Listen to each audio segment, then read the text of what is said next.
우시야 왕이 죽던 해에 내가 본즉 주께서 높이 들린 보좌에 앉으셨는데 그의 옷자락은 성전에 가득하였고 스랍들이 모시고 섰는데 각기 6날개가 있어 그 둘로는 자기의 얼굴을 가리었고 그 둘로는 자기의 발을 가리었고 그 둘로는 날며 서로 불러 이르되 거룩하다 거룩하다 거룩하다 만군의 여호와여 그의 영광이 온 땅에 충만하도다 하더라.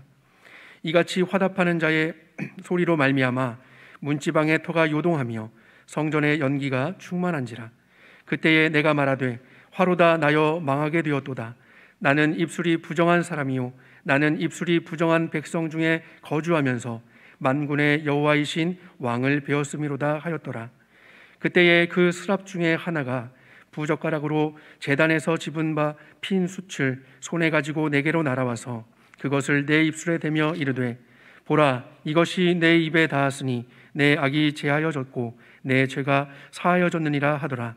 내가 또 주의 목소리를 들으니 주께서 이르시되 내가 누구를 보내며 누가 우리를 위하여 갈고 하시니 그때에 내가 이르되 내가 여기 있나이다 나를 보내소서 하였더니 아멘.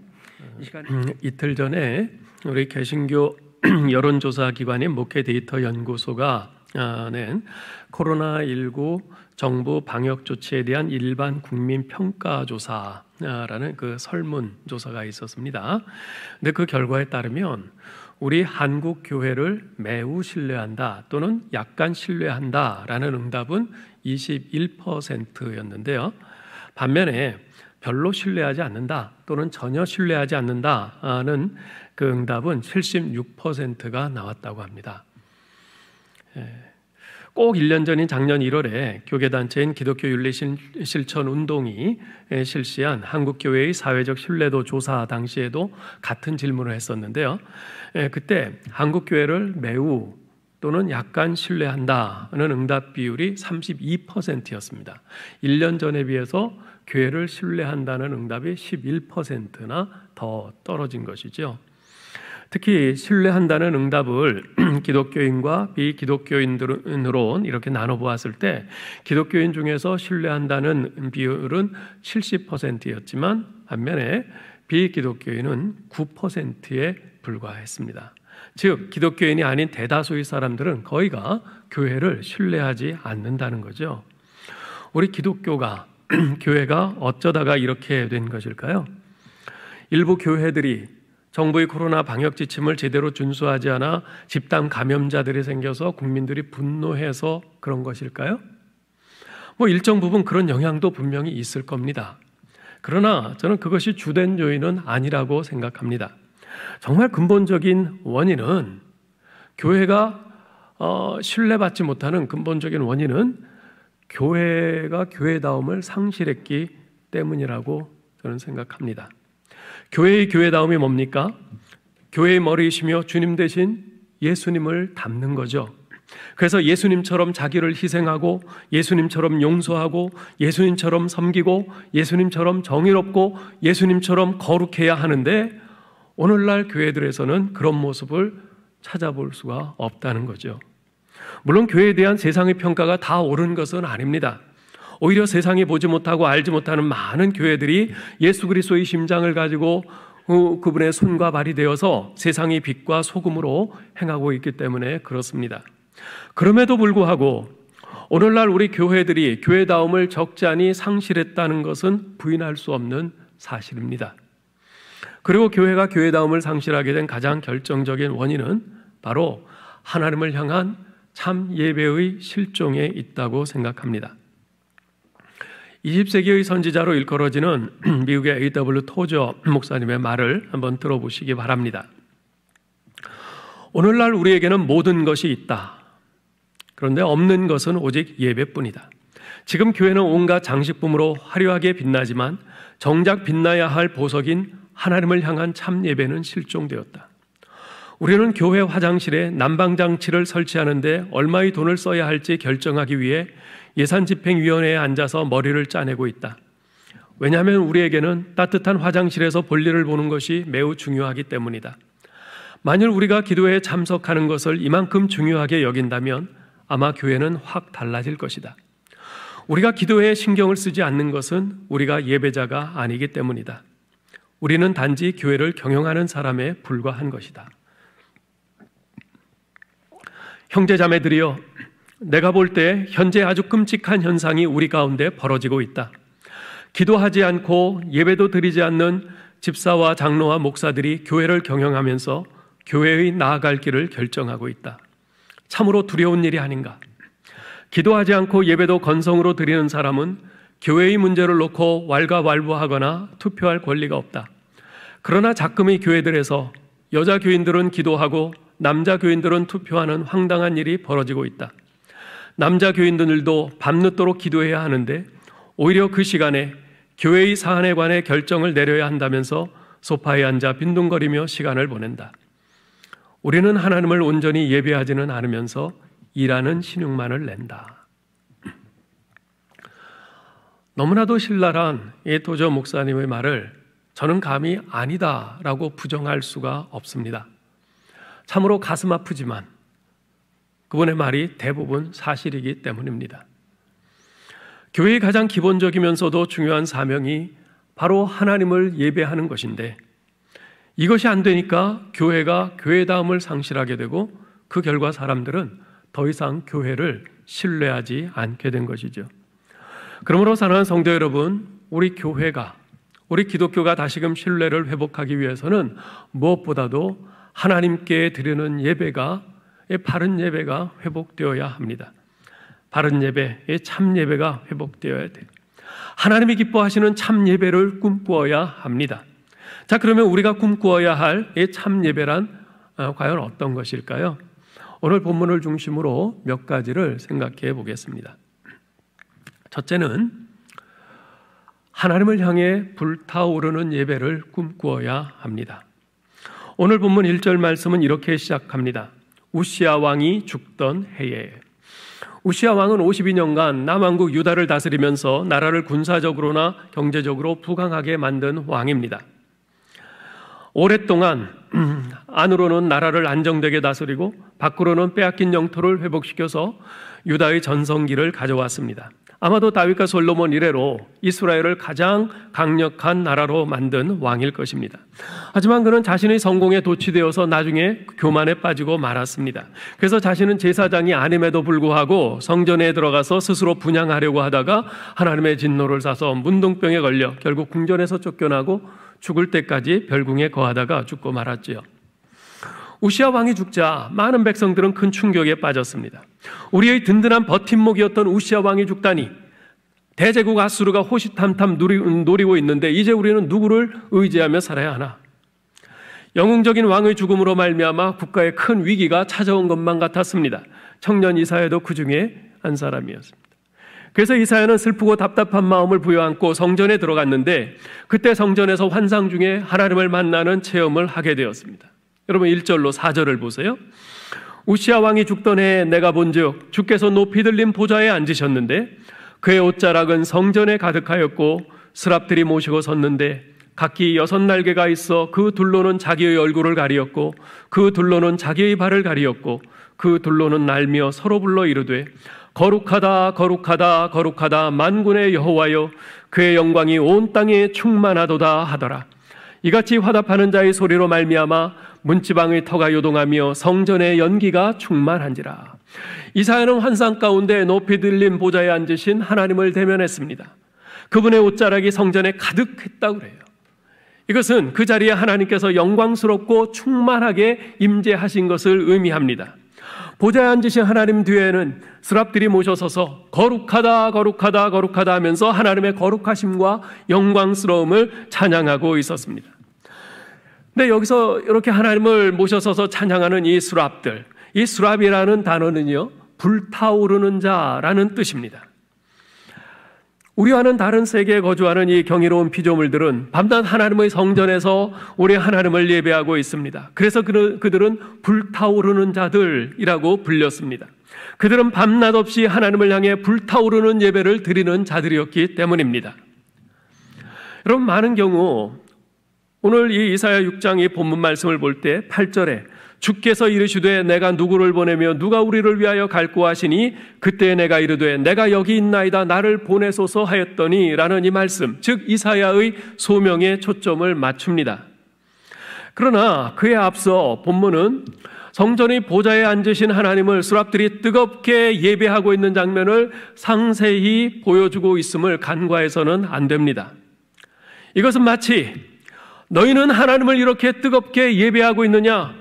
너희는 과연 하나님을 향해 불타오르는 예배자냐? 라고 도전하는 것만 같습니다. 사실 우시아가 살아있는 동안 백성들의 눈에는 하나님이 보이지 않았습니다. 왜냐하면 그들에게는 하나님이 그다지 관심의 대상이 아니었기 때문입니다. 그것을 어떻게 알 수 있냐 하면 우시아의 아들 요담이 왕이 되었을 때 그에 대한 성경의 평가를 보면 알 수 있습니다. 역대하 27장 2절에서는 이렇게 기록하고 있습니다. 요담이 그의 아버지 우시아의 모든 행위대로 여호와 보시기에 정직하게 행하였으나 여호와의 성전에는 들어가지 아니하였고 백성은 여전히 부패하였더라.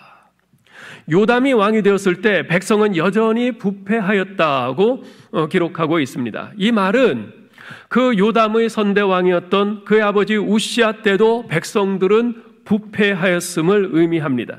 여기서 부패했다는 말은 타락한, 하나님의 길을 떠나 타락한 삶을 살았다는 뜻입니다. 우시아나 요담이 개인적으로는 여호와 보시기에 정직한 삶을 살았고 왕으로서 정치와 외교, 국방 정책은 잘했을지 모르지만 백성들에게 미치는 영적인 영향력은 매우 미미했습니다. 백성들의 관심은 하나님보다는 세상에 더 있었고 그들은 하나님의 백성으로서 경건하게 살기보다는 세속적 가치를 따라서 부패하고 타락한 삶을 살았습니다.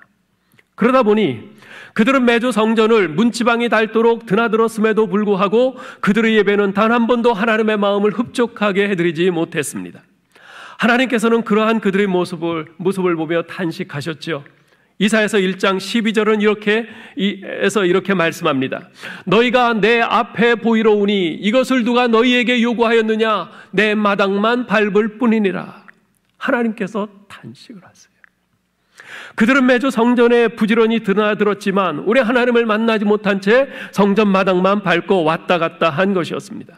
왜냐하면 그들의 예배는 하나님을 향해 불타오르는 예배가 아니라 하나님을 향한 마음이 냉랭하게 식어버린 종교 행위요 형식에 지나지 않았기 때문입니다. 그랬는데 우시아 왕이 죽던 해에 이사야는 성전에서 살아계신 하나님을 만나고 그분의 영광스러운 임재를 체험했습니다. 스랍들이 하나님을 향해 불타오르는 예배를 드리는 그 모습을 목격하면서 그의 마음도 뜨거워졌어요. 모르긴 몰라도 이사야는 그것을 보면서 나도 저 스랍들처럼 하나님을 향해 불타오르는 예배를 드리고 싶다. 우리 이스라엘도 더 이상 성전 마당만 밟고 왔다 갔다 하는 냉랭한 그 형식적인 예배가 아니라 저들처럼 하나님을 향해 불타오르는 예배를 드릴 수 있었으면 좋겠다 하는 마음으로 가득 찼을 것입니다. 그랬기에 주께서 내가 누구를 저 백성들에게 보내며 누가 우리를 위하여 갈고 물으실 때에 주님 제가 여기 있나이다 저를 보내소서 하고 선뜻 나선 것이죠. 여러분, 우리가 언제 하나님을 향해서 불타오르는 예배를 드릴 수 있습니까? 내가 우상처럼 여기고 있던 내 아내 우시아가 죽을 때 우리는 비로소 하나님을 만날 수 있고 하나님을 향해 불타오르는 뜨거운 예배를 드릴 수 있습니다. 입술로는 아무리 주여 주여 간절히 불러도 내 안에 하나님보다 더 의지하는 그 우시아가 있으면 주님을 만날 수 없습니다. 하나님을 향한 불타오르는 마음이 절대 생기지 않습니다. 내 안에 하나님보다 크게 보이는 우시아가 무너지고 하나님보다 중요하게 생각되는 우시아가 사라지고 하나님보다 좋아 보이는 우시아가 죽어져야 비로소 하나님을 볼 수 있고 하나님을 향한 불타오르는 뜨거운 예배를 드릴 수 있습니다. 사랑하는 성도 여러분, 여러분으로 하여금 우리 하나님을 향해 불타오르는 예배를 드리지 못하도록 방해하는 여러분 안에 우시아, 여러분이 하나님을 만나기 위해서 반드시 무너지고 사라지고 죽어져야 하는 여러분이 의지하는 여러분 안에 그 우시아는 무엇입니까? 내가 의지하는 그 우시아가 죽어져야 하나님이 보이고 그 하나님의 은혜가 보이고 하나님에 대한 감사함과 감격함, 하나님 사모함이 내 안에서 일어나고 그래서 하나님을 향해 불타오르는 예배를 드릴 수 있습니다. 그것이 우리가 꿈꿔야 할 예배입니다. 둘째로 우리가 꿈꿔야 할 예배는 내 영혼이 깨어나는 예배입니다. 자신이 의지하고 바라보던 우시야 왕이 죽고 사라지자 이사야의 눈에는 하나님의 거룩하심이 보였어요. 우리 하나님의 거룩하심을 대면하게 된 이사야는 갑자기 자신이 죄인됨을 깨닫게 되었습니다. 5절을 보세요.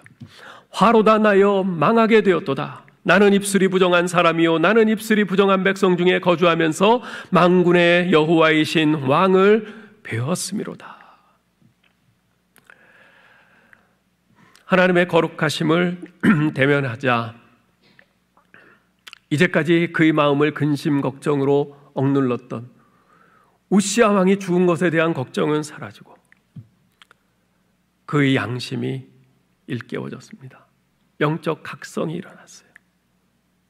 화로다 나여 망하게 되었도다. 나는 부정한 사람이로다. 비로소 이사야가 깨어난 것입니다. 영국 성공의 캔터베리 대주교였던 고 윌리엄 템플은 예배를 이렇게 정의한 바 있습니다. 예배 드린다는 것은 하나님의 거룩하심으로 양심을 일깨우는 것이며 하나님의 진리로 생각을 키우는 것이며 하나님의 아름다우심으로 심상을 깨끗게 하는 것이며 하나님의 사랑에 마음을 여는 것이며 하나님의 목적에 의지를 헌신하는 것이다. 이것을 한마디로 표현한다면 예배는 하나님 앞에서 내가 깨어나는 것이다 라는 것입니다. 예배는 하나님 앞에서 내 영혼이 깨어나는 것이다. 오늘 본문이 보여주고 있는 것이 바로 그것이죠. 네. 온 나라가 의지하던 그 우시야 왕이 죽어서 이제 어떡하나 근심 걱정으로 억눌렸었는데 그 하나님의 존전에 하나님의 임재 앞에서 그 거룩하신 하나님 앞에서 예배하는 그 스랍들의 모습을 보면서 그 영혼이 깨어난 것입니다. 근심 걱정 다 떠나고 오직 자기 자신이 죄인인 것밖에 안 보여요. 화로다 나여 망하게 되었도다. 나는 입술이 부정한 자로다. 그 영혼이 그 하나님 앞에서 그 예배의 현장 앞에서 깨어난 것입니다. 위대한 종교개혁자인 마틴 루터가 젊었을 때의 일입니다. 법과 대학을 그만두고 스원에 들어온 루터는 열심히 아주 성실하게 공부했어요. 그러다가 마침내 그가 첫 미사를 집전하는 날이 왔습니다. 그는 자신의 설교를 아주 열심히 진지하게 준비했어요. 미사의 모든 부분을 하나하나 완벽하게 점검하고 꼼꼼히 챙겼습니다. 어떤 때 무엇을 말하고 어느 순간에 어떻게 말해야 될지를 정확히 잘 인지했습니다. 모든 순서의 전후 좌우를 다 아주 자세히 숙지했어요. 그런데 막상 성만찬의 순간이 왔을 때 루터 입은 꽁꽁 얼어붙었습니다. 아무 말을 할 수가 없었어요. 그날 루터는 자신의 손에 들고 있는 성만찬 빵과 포도주가 실제 예수님의 몸이라는 확신과 그 느낌이 강렬하게 다가오면서 거기에 압도되었어요. 그러자 그는 자기와 같은 죄인된 인간이 예수님, 하나님의 거룩하신 아들의 몸을 다루고 있다는 것을 깨닫고는 덜덜덜 떨렸어요. 아무 말을 할 수가 없었어요. 그날 그는 하나님을 만났고 그 하나님 앞에서 죄인된 자신의 모습을 새롭게 깨달았습니다. 그의 영혼이 깨어난 것입니다. 누가복음 5장의 베드로 또한 마찬가지였습니다. 고기잡이 전문가라고 자처하던 그는 밤새 한 마리도 잡지 못하고 허창을 치고 말았는데요. 그런데 그의 배에 올라타신 예수님께서 깊은 데로 가서 그물을 내려라 명령하셨을 때 전문가인 자신의 상식으로는 도저히 이해가 안 되지만 그래도 순종을 했어요. 그러자 놀랍게도 그물이 찢어질 정도로 많은 고기가 잡혔지요. 그 다음 순간 베드로는 예수님 앞에 엎드려서 말합니다. 주여, 주여. 예수님을 주님이라고 고백을 합니다. 그러면서 나를 떠나소서 나는 죄인으로소이다 라고 고백을 했습니다. 하나님이신 예수 그리스도를 깨닫게 되면서 그분 앞에서 죄인된 자신의 실상을 적나라하게 깨닫게 된 것이지요. 로마서 11장에 보면 바울이 이스라엘의 구원 문제에 대해서 설명을 하다가 갑자기 이런 말을 합니다. 깊도다 하나님의 지혜와 지식의 풍성함이요 그의 판단은 헤아리지 못할 것이며 그의 길은 찾지 못할 것이로다. 누가 주의 마음을 알았느냐? 누가 그의 모사가 되었느냐? 이는 만물이 주에게서 나오고 주로 말미암고 주에게로 돌아감이라. 영광이 그에게 세세에 있을지어다. 아멘. 그러면서 주님을 찬양하는 장면이 나옵니다. 바울은 편지를 쓰다가 갑자기 하나님의 거룩하신 뜻을 깨닫게 되면서 전율에 사로잡혀서 하나님을 찬양하고 경배하게 된 것이죠. 저는 설교 준비하다가 갑자기 그 말씀 속에서 하나님의 거룩하신 임재를 느끼며 찬양을 하거나 무릎 꿇고 기도를 하게 되는 경우가 종종 있습니다. 어제 저녁 제 방에서 이 말씀을 묵상하는데 제 자신이 얼마나 큰 죄인인가를 새삼 느끼게 됐어요. 이사야가 그 스랍들의 예배를 보면서 화로다 나여 망하게 되었도다. 나는 입술이 부정한 자로다.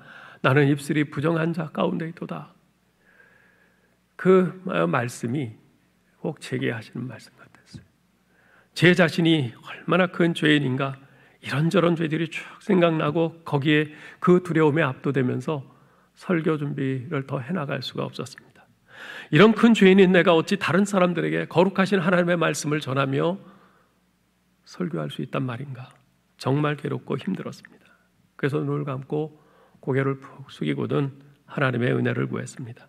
하나님, 이 죄인을 불쌍히 여겨 주옵소서. 이 죄인을 용서하시고 제게 은혜를 베풀어 주옵소서. 그렇게 한동안 침묵하며 기도하는데 문득 예전에 즐겨 부르던 찬양이 하나 떠올랐습니다.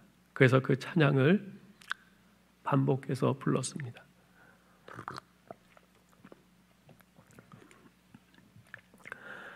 주의 거룩하심 생각할 때, 주의 크신 사랑 느낄 때, 주의 영광에 빛 나의 생활 비춰주실 때, 주가 주신 기쁨 맛볼 때에, 주의 사랑 속에 나 잠길 때, 주의 영광의 빛 나의 생활 비춰주실 때 경배하리 경배하리 나 사는 동안 주께 경배해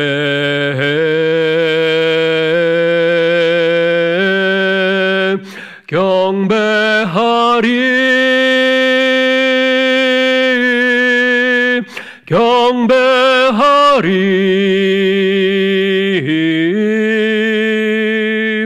나 사는 동안 주께 경배해. 특별히 이 마지막 소절, 나 사는 동안 주께 경배해. 이것은 영어 원문에는 내가 사는 이유는 하나님 당신을 경배하는 것입니다. The reason I live is to worship you로 이렇게 되어 있어요. 내가 사는 이유는 하나님 당신을 경배하는 것입니다. 이 마지막 소절을 부를 때 마치 제 안에서 폭죽이 터지는 것만 같았습니다. 그 기쁨, 그 은혜로 저를 두르고 있던 이 죄책감, 죄의식을 떨치고 제가 다시 깨어나 설교를 계속 준비할 수가 있었죠. 우리 사랑하는 성도 여러분, 여러분은 홀로 조용히 큐티하는 가운데 말씀을 통해서 여러분 자신이 깨어나는 그 경험을 해보신 적 있지 않습니까? 조용히 하나님을 묵상하면서 찬양하며 기도하는 가운데 여러분 자신의 영혼이 깨어나는 경험을 해보신 적 있지 않습니까? 자신이 죄인임을 깊이 깨닫게 되고 나를 향한 하나님의 은혜가 풍성히 깨달아지고 지금 내게 닥친 이 고난이 그것조차도 하나님의 사랑의 손길임이 깨달아지는 그런 경험을 해보신 적 있지 않습니까? 주일 예배, 수요 예배, 새벽 예배 등 공예배 시간에 설교나 찬양, 기도 등을 통해서 하나님께서 여러분의 영혼을 깨어나게 하셔서 그래, 이제부터 나도 이 말씀에 순종하며 이렇게 살아야지, 이런 각오와 결단을 하게 하시는 그런 경험 해보신 적 있지 않습니까? 그런 경험이 있을 겁니다. 그렇다면 여러분은 하나님을 만난 겁니다. 하나님이 여러분을 만나 주신 거예요.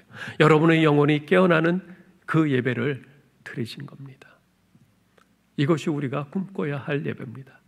그저 교회에 와서 예배 순서에 맞춰서 찬양 부르고 기도에 참여하고 또 설교 듣고 헌금하고 그냥 순서에 맞춰서 기계처럼 그렇게 하다가 아무 감흥 없이 그냥 예배 끝나고 가는 것이 아니라 그 순서 하나하나마다 성령의 역사하심과 감동하심으로 내 영혼이 모든 세포 하나하나가 하나님을 향해서 일어나고 깨어나는 것입니다.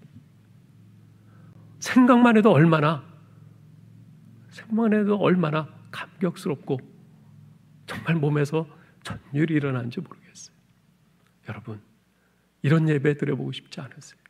이게 우리가 꿈꿔야 할 예배고 우리가 이 예배를 위해서 기도해야 하는 것입니다. 한 가지 더 말씀드리려고 해요. 그것은 예배 전과 예배 후가 달라지는 예배입니다. 이렇게 이사야가 자신의 죄인됨과 부정함을 깨닫게 되었을 때 하나님께서는 스랍 중에 하나를 보내셔서 제단 숯불로 이사야의 입술에 대셨습니다. 6절 7절 보세요. 그때 그 스랍 중에 하나가 부젓가락으로 제단에서 집은 바 핀 숯을 가지고 내게로 나와서 그것을 내 입술에 대며 이르되 보라, 이것이 내 입에 닿았으니 내 악이 제하여졌고 내 죄가 사하여졌느니라. 그런 후 주님께서 이런 말씀을 하세요. 내가 누구를 보내며 누가 우리를 위하여 갈꼬?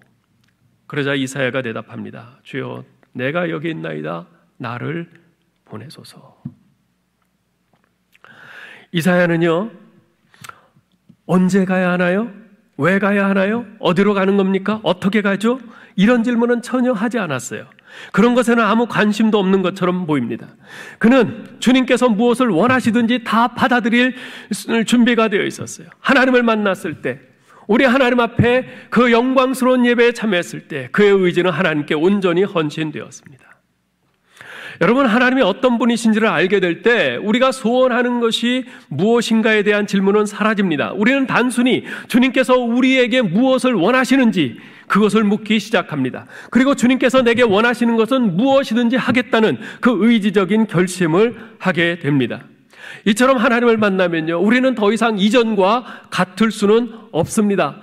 하나님께 바른 예배를 드리면 우리는 더 이상 예배 전과 후가 똑같을 수는 없습니다. 이것이 바로 예배를 통해서 내 자신이 진정으로 깨어나는 것이며 이것이야말로 주님께 드리는 최고의 예배인 것입니다. 전에 한번 말씀드린 적이 있는 것 같은데요. 과거 제가 필라델피아에서 부목사로 섬길 때의 일입니다. 어느 주일 저녁 예배 때 저는 맨 뒷좌석에 앉아 있었어요. 그런데 담임 목사님 설교가 시작되고 한 5분쯤 지났을 때 제가 앉아있던 장의자 저쪽 끝에 있는 저쪽 문에 누군가 들어와서 그쪽 끝에 살짝 앉는 거예요. 그래서 누군가 하고 고개를 돌려보았는데 불사 그분은 당시 저와 무척 껄끄러운 관계에 있던 어떤 남자 집사님이었습니다. 서로 간에 어떤 오해 때문에 언쟁이 있었고 그 후 서로를 의식적으로 피하고 있는 그런 상태였습니다. 그런데 제가 그분을 쳐다본 것과 동시에 그분도 앉으면서 저를 쳐다봤어요. 서로 눈이 딱 마주친 거죠. 그 순간 서로 어색해하면서 얼른 고개를 돌려서 설교단을 바라보았습니다.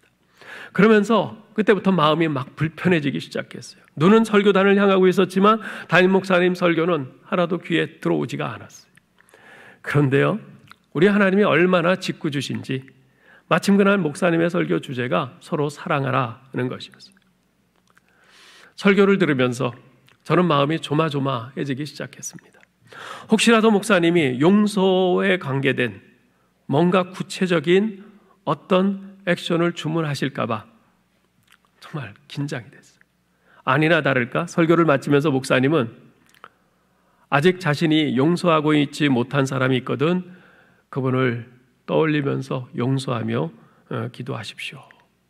우리 같이 기도합시다. 그러시는 거예요. 그때 정말 힘들더라고요. 그 사람이 바로 내 옆에 있는데 그 사람은 전혀 나를 모르고 나 혼자서만 속으로 그 사람을 용서하지 못하고 있는 것이라면 그저 모른 체하고 혼자 속으로 기도하면 될 거 아니겠어요? 근데 이게 아니잖아요. 나도 그 집사님도 서로 지금 우리의 관계가 어떤 상태인지를 너무나 잘 알고 있고 속마음이 어떤지 뻔히 잘 알고 있거든요. 이 사태를 어떻게 해야 하나 속이 바싹바싹 타들어갔습니다. 그 순간 성령님께서 제 마음에 강하게 도전하셨어요. 옆에 있는 그 집사님이 바로 내가 용서를 구하고 또한 용서해야 될 그 사람이 아니냐고, 그에게 다가가서 용서를 구하고 용서하라고. 근데 저는 도저히 그러고 싶지 않았어요. 그럴 용기도 나지 않았습니다. 그래서 저는 성령님의 그 음성에 저항했습니다. 그런데 성령님께서 집요하게 계속 도전하였어요. 딴 때면 뭐 한 2, 3분 그렇게 합심기도 끝내고 마셨을 담임 목사님이 5분이 넘도록 안 끝나시는 거예요. 네? 그러면서 성령님께서는 계속해서 네가 가라 계속 그러시죠. 결국 저는 항복하고 말았습니다. 제 마음은 그 집사님에게 다가가고 싶지 않았지만 주님께서는 제가 다가가기를 원하셨습니다. 그래서 마침내 저는 제 마음의 원이 아닌 주님의 소원을 따르기로 제 의지를 굴복시켰습니다. 그 집사님에게 다가가서 그 집사님 어깨에 손을 얹었어요. 집사님 죄송합니다. 용서하세요. 라고 말을 했어요. 그런데요, 그 순간 아주 놀라운 일이 벌어졌습니다. 제가 다가오는 기척을 그 집사님도 알아차렸죠. 움찔하면서 경직되는 모습이 보였어요. 그런데 그렇게 잔뜩 긴장하던 집사님은 제가 어깨에 손을 얹고 용서를 구하자 갑자기 눈물을 쭉 흘리는 거예요. 그러면서 목사님, 제가 죄송합니다. 제가 잘못했습니다. 저를 용서하세요. 그러면서 오히려 제게 용서를 구하는 거지. 전혀 기대하지도 예상하지도 않았었는데 그 집사님과 저의 관계가 놀랍도록 회복된 거죠. 결국 주님이 오르셨습니다. 주님이 오르셨어요. 그날 저는 제 생애 최고의 예배를 드렸습니다. 아마 그 집사님도 마찬가지였을 거예요. 저는 종종 예배를 인도하며 기도할 때 이런 기도를 하곤 합니다. 하나님, 지금 예배드리는 우리들이 예배드리기 전과 후가 달라지게 하여 주옵소서. 여러분, 제가 이렇게 기도하는 거 몇 번 들으셨을 거예요. 왜냐하면 예배는 하나님과 만나는 사건인데 온 우주의 창조주이시오 우리의 구속자이시며 심판주이신 거룩하신 하나님께 예배를 드리고 나서도 아무런 변화가 없을 수 없기 때문이죠. 그렇지 않나요? 사랑하는 성도 여러분, 지금 우리가 예배드리고 있는데 지금 이 예배드리는 가운데 하나님께서 여러분에게 도전하시고 결심케 하시는 것, 그것은 뭡니까? 내 삶의 이 부분이 예배 전과 예배 후가 이렇게 달라져야 하지 않겠느냐? 하나님께서 여러분에게 말씀하시는 것 없습니까? 그것에 순종하기로 결심하십시오. 하나님께서는 그것을 최고의 예배로 받으실 것입니다. 예배 전과 예배 후가 달라지는 그 예배, 그것이 바로 우리가 꿈꾸어야 할 예배인 것입니다. 이제 말씀을 맺겠습니다. 서두에 언급한 A.W. 토저 목사님은 이렇게 말합니다. 예배를 지겹게 여기는 사람은 단연코 천국에 갈 준비가 안 된 사람이다. 전 이 말에 전적으로 동의합니다. 예배는 나의 전 존재가 하나님 앞에 서는 것이며 하나님을 만나는 것이고 하나님의 영광의 임재 가운데 들어가는 것인데 그것을 지겹게 여긴다면 그 사람은 천국에 가면 안 됩니다. 천국에 가면 영원토록 우리가 하나님의 임재 가운데서 하나님을 매일매일 예배할 텐데 지겨워서 영원토록 그걸 어떻게 하겠어요? 천국에 못 가는 거죠. 여러분, 예배가 지겹지 않으려면 참 예배를 꿈꾸어야 합니다. 똑같은 일을 해도요, 꿈을 갖고 그 일을 하면 지겹지가 않습니다. 그러나 꿈이 없이 그냥 똑같은 일을 하면 지겨워서 못합니다. 예. 제가 목사인데요, 제가 매주 설교하지 않습니까? 근데 제가 꿈이 없이 매주 설교를 한다면 이거 정말 힘들고 지겨워서 못해요. 근데 지금 꿈이 있어요. 이 예배를 통해서, 이 설교를 통해서 우리 성도들이 우리 주님을 만나고 우리 하나님의 뜻을 깨닫고 우리 하나님 앞에서 점점 영적으로 성숙해가고 변화되어가는 그것을 꿈꾸면서 설교를 준비하고 설교를 합니다. 그 꿈이 있기 때문에 힘들어도 지겹지 않고 이 설교를 매주 계속할 수 있는 겁니다. 예배도 그렇습니다. 여러분, 참 예배를 꿈꿔야 예배가 지겹지 않습니다. 우리가 꿈꿔야 할 예배가 어떤 예배입니까?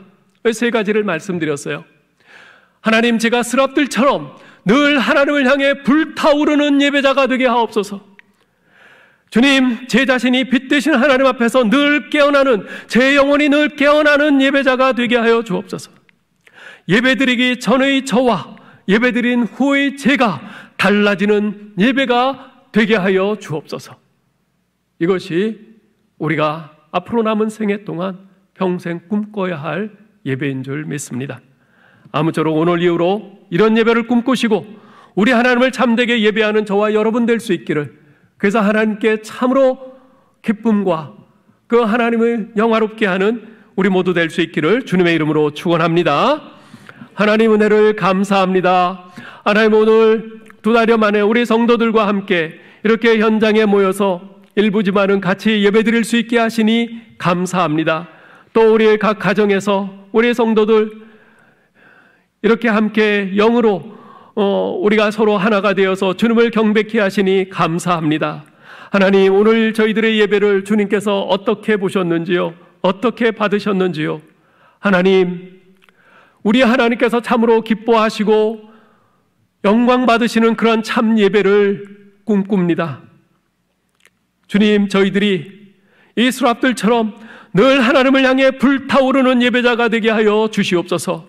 우리 하나님 앞에 예배드릴 것을 생각하면서부터 먼저 우리의 마음에 기대와 간절함이 풍성히 넘쳐나게 하시고 우리 주님을 사모하는 그 사모함이 넘쳐나게 하여 주시옵소서. 아버지여, 우리 하나님에 대한 감격과 그 감사가 솟아나게 하여 주시옵소서. 하나님, 우리 하나님 앞에 예배 드릴 때마다 그 예배를 통해서 우리의 영혼이 늘 깨어나는 그런 예배가 되게 하여 주시옵소서. 예배 드리기 전의 우리와 예배 드리는 후에 우리가 달라지는 그런 예배가 되게 하여 주옵소서. 하나님, 이런 예배를 늘 꿈꾸게 하시고 이런 예배가 우리의 마지막 호흡이 멈추는 그 순간까지 계속되게 하여 주시옵소서. 우리 주 예수 그리스도의 이름으로 기도하옵나이다. 아멘.